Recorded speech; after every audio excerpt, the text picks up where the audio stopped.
Some stories don't end, they just wait. Like a loaded gun in a drawer.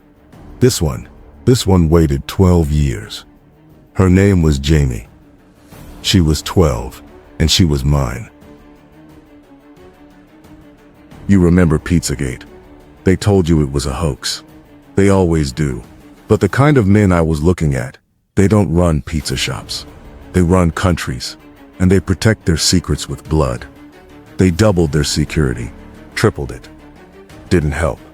Someone kept slipping past the guards, hurting people, bad people, the kind who paid to keep their names off lists. They couldn't stop me, so they tried something else, something personal. They came for my daughter. They thought she was a victim, a bargaining chip. They didn't know whose blood ran in her veins. They didn't know Jamie. They found her in the laundry room. She was hiding in a pile of dirty clothes. She had a towel rack in her hands that had obviously been torn from the wall behind her. She was shivering, but not with fear. But somehow this little girl was filled with excitement. The first man bent down to grab her and got the towel rack full force across the head. She was very disappointed that it didn't do more damage. That's when a size 4 Doc Marten boot came out of nowhere and crushed the man's nose, leaving a splatter of blood across the wall. That made her feel good, but not for long, because it doesn't take long for 3 full-grown men to overcome a 12-year-old girl. She vanished. 3 days, no sign. Just rumors, whispers, hospitals filled with men who couldn't explain how they got torn open. Mansions burned. A judge found hanging in his library. Bodies on the street in front of dignitaries' homes. Very little coverage from the media. There were too many of them involved. 3 days later, they found her at a gas station leaning against a car. She found a screwdriver under the spare tire in the trunk. That was the only break she needed. The security camera clearly showed a heavy-set man laying at her feet in a puddle of blood. The detective didn't look me in the eye when he said it.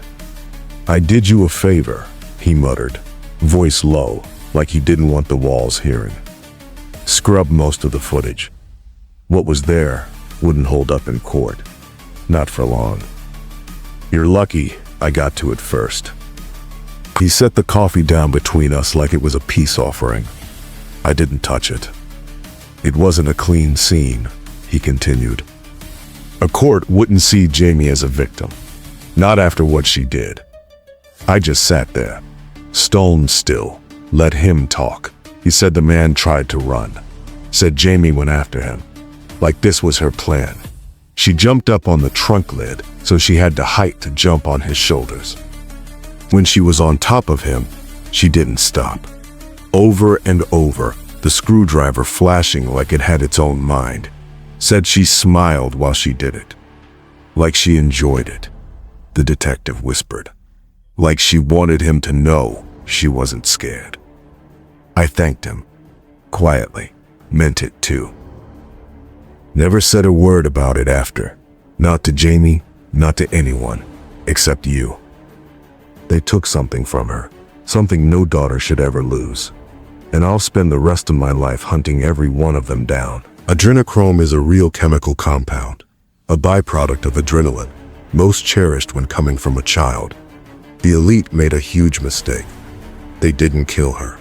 She could have been a doctor, a lawyer, a secretary, or a clerk at the grocery store. But nope, now she's just a rook. She's coming into her own. Most everyone has forgotten all about it, but not Gideon, not Jamie, and not you. All they wanted was product. What they ended up with is another weapon. Like, comment, and subscribe.